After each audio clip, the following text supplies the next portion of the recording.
Let's take a few minutes and talk about contemporary realistic fiction. Contemporary realistic fiction is really exactly what it sounds like.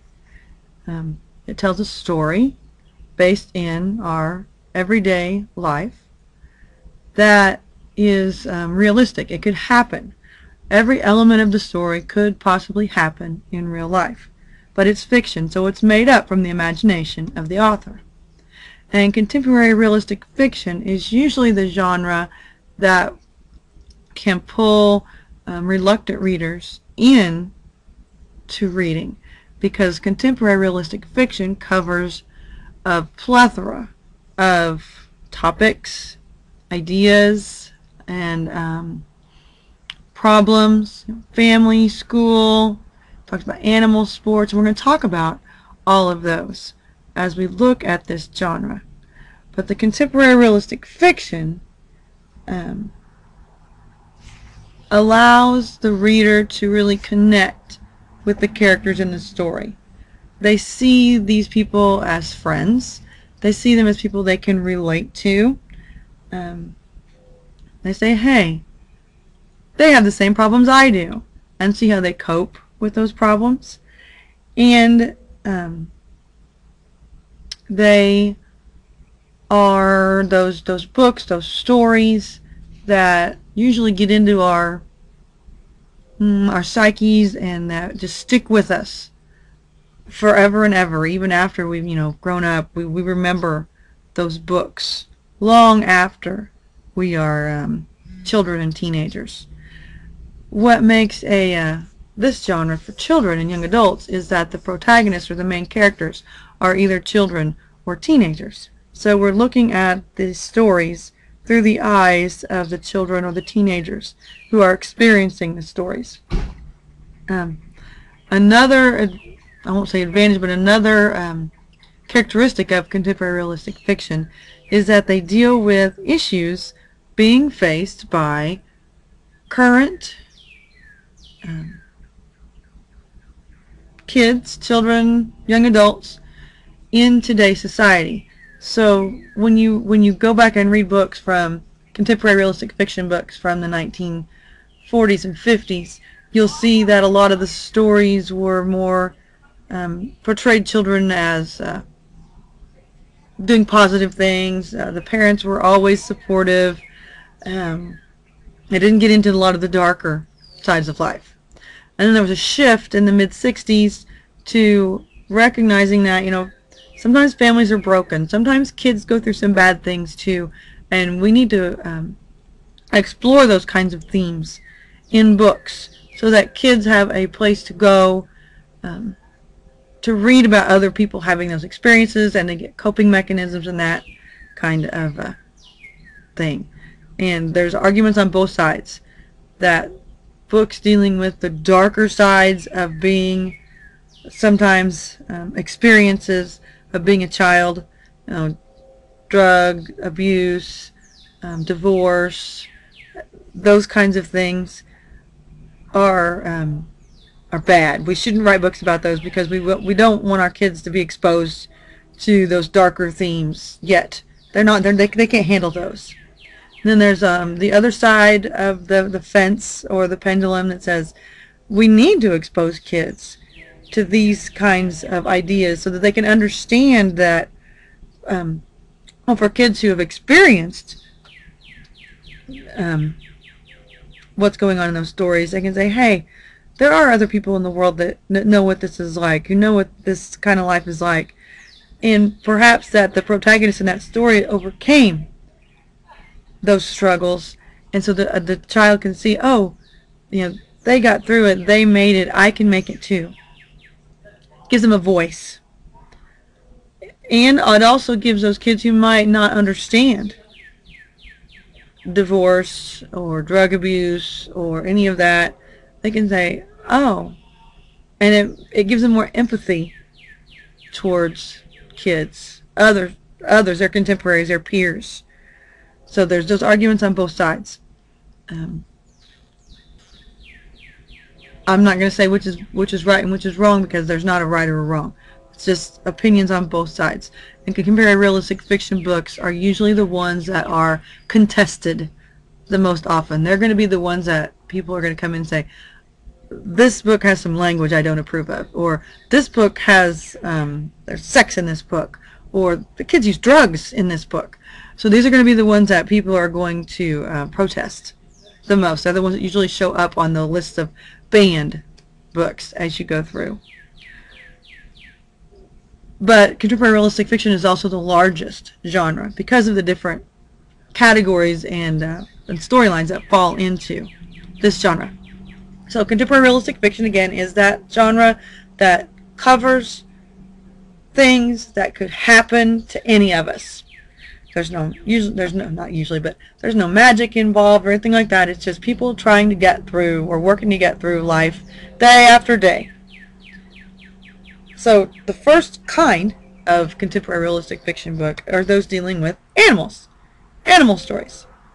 Because what kid doesn't love animals, right? And this is a classic book by Kate DiCamillo, Because of Winn-Dixie, a girl who adopts a stray dog and how life goes with that dog. It's a great book. All sorts of books that deal with kids and animals.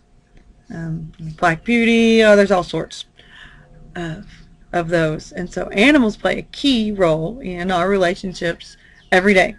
So animal stories are a big part of this contemporary realistic fiction genre. Another category is humorous stories. So we all like a good laugh. And it's good to have a large collection of books that humorous stories. Because laughter, after all, they say, is the best medicine. And so kids like to read books that make them laugh. I choose this one because it was one of my favorites when I was a kid. Tales of a Fourth Grade Nothing. You know, my kids are always, you know, even though Captain Underpants is not a contemporary realistic fiction, it's one that makes us laugh. There are all sorts of books out there. Judy Moody will make you laugh. They're going, you know, it's always when I'm sitting here talking to you that I forget titles and I don't have them written down in front of me. I apologize. But as I was reading the book, it also says, don't forget about joke books and riddle books. Those can fall into this genre as well. Have a good collection of books that just tickle your funny bone. And just remember that what's going to tickle an 11-year-old's funny bone or a 12-year-old's funny bone might be different than what's going to tickle your funny bone. Kids like farts and burps and bodily fluids and all that stuff. So don't discount a book because you don't think it's funny. Just because you don't think it's funny doesn't mean your kids won't think it's hilarious. Alright? So don't forget those humorous stories as well. Then we have the mysteries. And everybody wants to know who done it. Kids seem to love mysteries. The funny stories and then the mysteries. And then we get to the scary stories, but we won't do those right now. And this is a book called The Right Three, and it's about these three kids who are trying to solve a mystery having to do with Frank Lloyd Wright's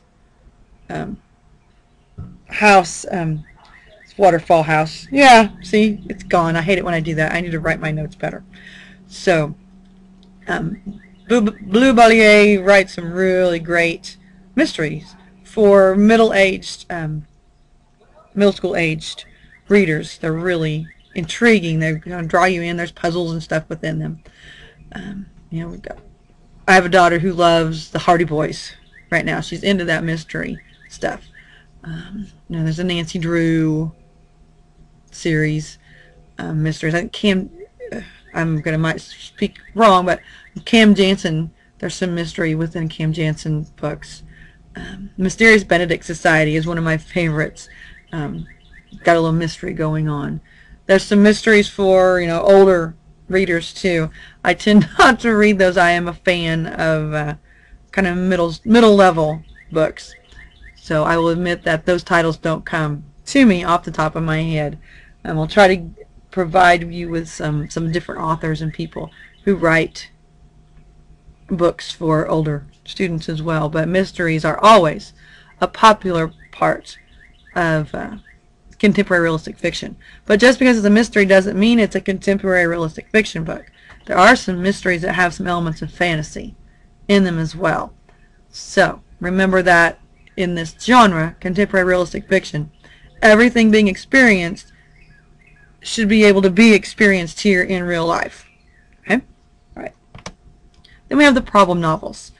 And sometimes we all need help coping with something that's going on in our lives. And so there are those novels written that deal with a problem. In case of The Fault in Our Stars, it's cancer. It's a really good book. High school age reading, it's, yeah. Then there's books about drug abuse, sexual abuse, divorce, being orphaned, abandoned, all sorts of, those deep, heavy problems that kids experience. And a lot of these problem novels fall into the upper middle school and high school grades. Those times when, we start into adolescence in our teen years, when those problems sneak up. They do also appear in novels for younger children as well, but a lot, you'll find these a lot in the older kids' reading age. Then we've got school and family novels. And I wrote here because kids need to know about other crazy families in schools to know that, well, there are other crazy people out there too. But these are just stories about school, stories about family. A lot of them are lighthearted. Not always funny, but just a little more lighthearted than the problem novels. You can also have these school and family novels that are also kind of bridge over into problem novels as well. So they can blur, the lines can blur between these categories. Pinderwicks is a great little series of family novels about these 4 sisters, and they live with their widowed father, and they're just, it's the crazy, silly, fun stuff that they do during the summer. So they're nice, light stories that are fun to pursue. Then we have the series books, and a lot of people complain about series books because within contemporary realistic fiction, a lot of times it seems like series books are those that teachers and librarians and the literary critics turn their noses up at because they're just fluff stories. There's not much to them. They're so predictable. The Hardy Boys, Nancy Drew, the Bailey School Kids, Cam Jansen, Judy Moody, Kate Kazoo. They're all just, we know what's going to happen. They follow this formula. They're maybe not the best written because a lot of times these series books are written quickly. It's come out over and over and over and over and over and over and over again. You get books in these series all the time. They're not all written by the same author, so sometimes they're not very cohesive. But kids love series. Even adults love series. I love series books.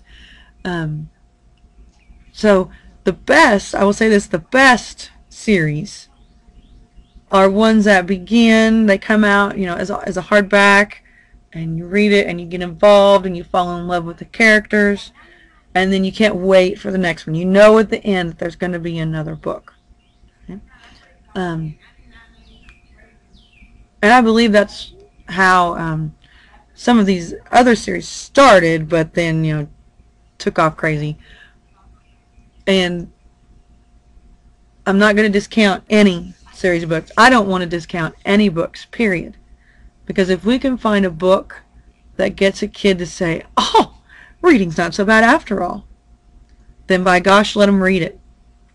Because they might get into a series and they read through, and some series have 30, 40 books. Not every kid's going to read all the books in the series. The research shows that kids are going to read until they're either saturated with the story. It's like, okay, it's all sounding the same. I can't read anymore. Or they're so into it that they do finish all the books. But, that's a lot of reading.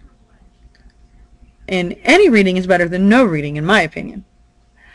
And then we can take them from these series and maybe introduce them into a what we might consider a better series. Or a standalone book that has the same kind of themes as the series that these kids have been reading. All right? So sometimes we just like to keep the story going. We love the characters. We love what's happening. So we just keep on with it. And I think of Harry Potter because that's what I'm reading in my need to let my brain rest times this summer is Harry Potter again. And they're just draw you into the story and you just want to see how it finishes kind of books. So those are series. Then we have sports stories because sometimes that's how we're going to get a kid to read. We have to have stories centered around sports. I know that when my son was younger, sports stories were the way I got him to read because he is into sports. Some kids are really, really into sports, boys and girls. And so we need authors that write to that topic and about that topic. And some sports books are just about sports. Who's going to win the game? Who's going to win the tournament? Whatever. And others throw in a problem as well. It's sports theme related. Sports takes the forefront in the story, but there's another problem in the background that's being worked on as well. And then we have finally the survival and adventure stories, because some of us, every once in a while, we need a little danger and excitement in our lives. And Holes is a great, survival book. There's kids having to survive. They're digging holes out in the desert for what they don't know, but all I know is they're digging holes, and the things they go through while they're digging those holes. Right? Most survival books take place out in the wilderness somewhere. The one that comes to me is and it is a children's book because it's children, but The Lord of the Flies. Sorry about the noise in the background. There's a truck next door that's leaving. I'm going to pause for a moment while he leaves.